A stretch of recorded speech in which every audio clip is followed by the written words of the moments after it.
Assalamualaikum warahmatullahi wabarakatuh. Selamat siang. Kami dari kelompok 5. Pada kesempatan kali ini kami akan mempresentasikan mengenai topik yang sudah kami ambil, yaitu mengenai Gunung Kilauea. Nah, pada topik kali ini kami membahas mengenai aspek-aspek mengenai gunung ini, mulai dari latar belakang sampai cara pemantauan mengenai erupsi dari Gunung Kilauea ini sendiri. Dan mungkin kita langsung masuk aja ke materi yang pertama mengenai latar belakang yang akan dijelaskan oleh teman saya, Gracia dan Juventio. Kita masuk latar belakang. Gunung api Kilauea merupakan salah satu gunung berapi paling aktif di dunia dan terletak di Pulau Hawaii, Amerika Serikat. Kilauea adalah bagian dari sistem vulkanik Hawaii yang dibentuk oleh hotspot geologis di bawah lempeng Pasifik. Gunung ini telah mengalami erupsi hampir terus-menerus sejak tahun 1983 hingga tahun 2018, hingga menjadikannya salah satu gunung api paling dipelajari oleh ahli vulkanologi. Oke, lanjut.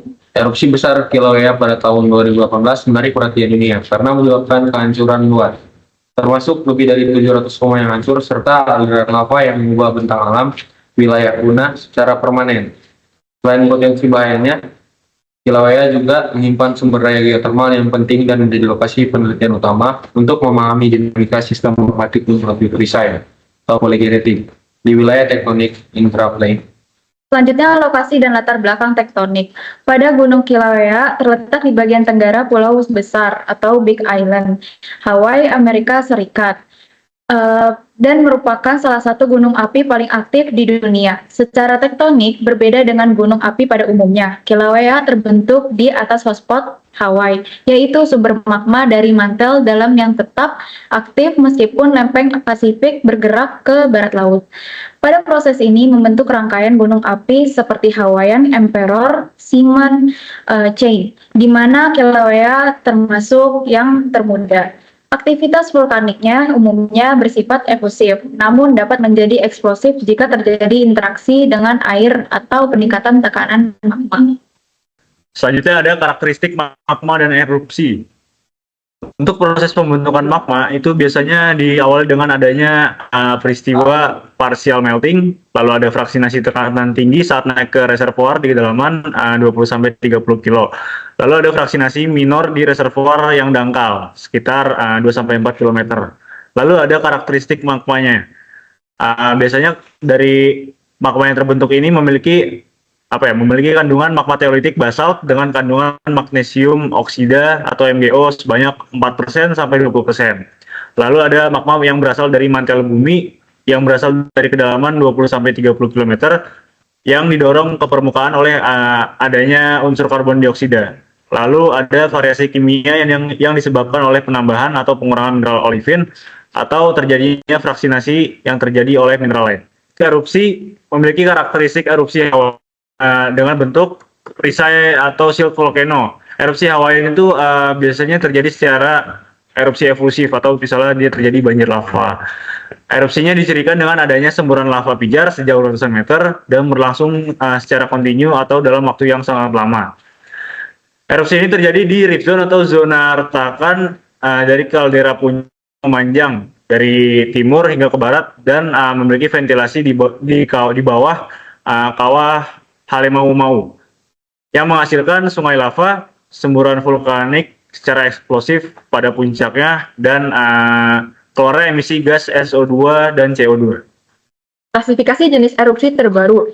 Nah, Gunung Kilauea ini diklasifikasikan sebagai gunung berapi yang mempunyai tipe efusif. Nah, tipe efusif itu dicirikan oleh yaitu mempunyai magma yang basaltik. Nah, magmanya itu sangat cair atau mempunyai viskositas yang rendah, mengalir cepat dan luas, dan tidak mudah menyebab gas.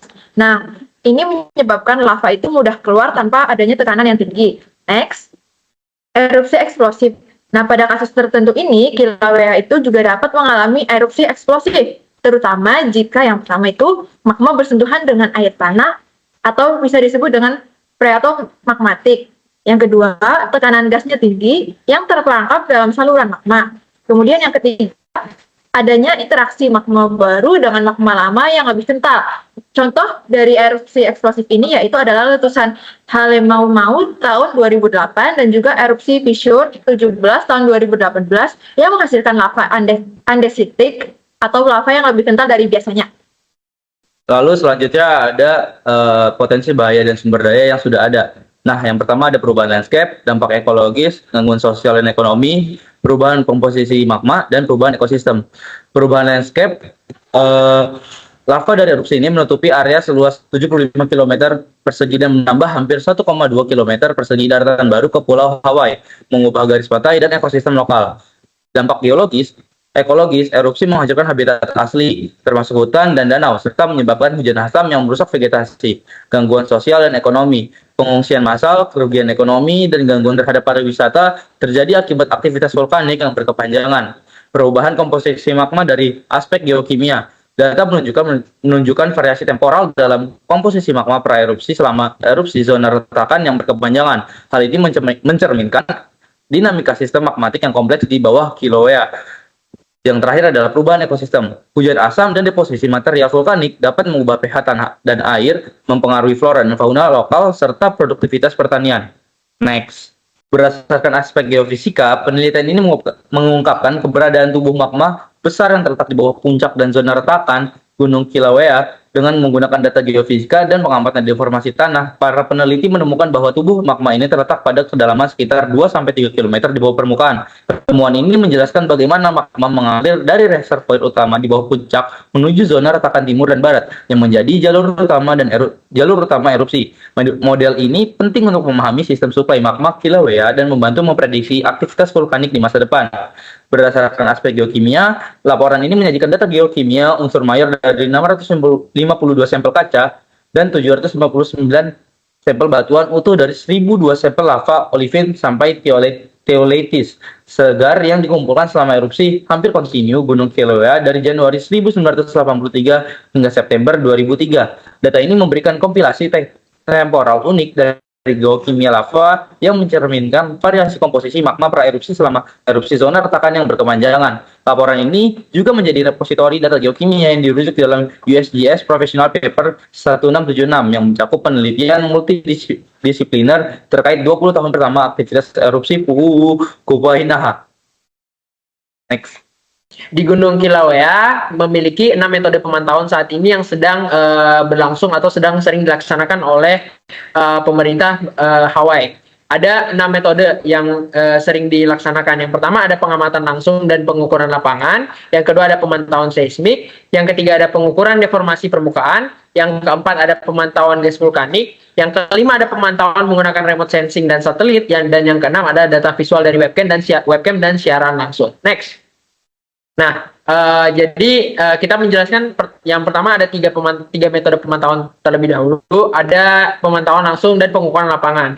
Nah, jadi pemantauan langsung dan pengukuran lapangan ini ilmuwan dari Hawaiian Volcano Observatory HVO melakukan pengamatan langsung di lapangan serta penerbangan pengawasan udara untuk membantu memantau kawah dan aliran lava secara real time. Hal ini memungkinkan pemantauan visual yang akurat terhadap perubahan fisik gunung berapi dan aktivitas lava. Nah, pemantauan seismik yang kedua adalah pemantauan seismik. Pemantauan seismik ini dilakukan untuk memantau aktivitas kegempaan. Nah, aktivitas kegempaan ini dipantau secara intensif untuk mendeteksi gempa vulkanik dan tremor yang merupakan indikasi pergerakan magma di bawah permukaan. Kemudian data seismik ini juga bisa digunakan untuk memprediksi lokasi dan waktu letusan berikutnya melalui teknik seperti interferometri, seismik, dan triangulasi gempa. Kemudian yang ketiga ada pengukuran deformasi permukaan. Deformasi gunung berapi yang menunjukkan inflasi atau mengembang dan deflasi mengempis akibat pergerakan dari magma diukur menggunakan teknologi Global Positioning System atau GPS dan satelit. Siklus deformasi ini dikenal sebagai denyut gunung berapi yang penting untuk peringatan dini. Next. Ada 3 metode lainnya yaitu pemantauan gas vulkanik. Nah, pemantauan gas vulkanik ini dilakukan dengan mengukur emisi gas khususnya sulfur dioksida atau SO2. Dilakukan untuk memantau aktivitas magma dan potensi bahaya gas beracun bagi lingkungan dan kesehatan masyarakat sekitar. Data gas juga membantu memahami dinamika sistem magma yang berada dalam Gunung Kilauea ini. Terus selanjutnya ada pemantauan menggunakan remote sensing dan satelit. Nah, dari satelit ini mengumpulkan data topografi dan komposisi gas vulkanik serta mengukur temperatur permukaan atau land surface temperature atau kita singkat dengan LST yang dapat mengidentifikasi aliran lava aktif dan perubahan termal di permukaan gunung berapi. Metode ini sangat berguna untuk daerah yang sulit diakses khususnya di Gunung Kilauea ini. Di mana di Gunung Kilauea ini memiliki permukaan yang dilapisi oleh magma. yang mengalir. Kemudian ada data visual dari webcam dan siaran langsung. Nah, webcam dan siaran langsung ini dipasang di permukaan Gunung Kilauea, di mana membuat para ilmuwan di Hawaii itu dapat memantau siaran langsung aktivitas gunung berapi, memberikan informasi real time, kemudian memungkinkan juga ilmuwan dan masyarakat itu dapat memantau perubahan aktivitas secara cepat dan responsif dalam yang bisa digunakan dalam konsep mitigasi untuk kedepannya. Next. Oke, ini referensi yang kami gunakan. Next. Oke, sekian presentasi dari kami, kelompok 5. Apabila ada kesalahan, mohon dimaafkan. Selamat siang.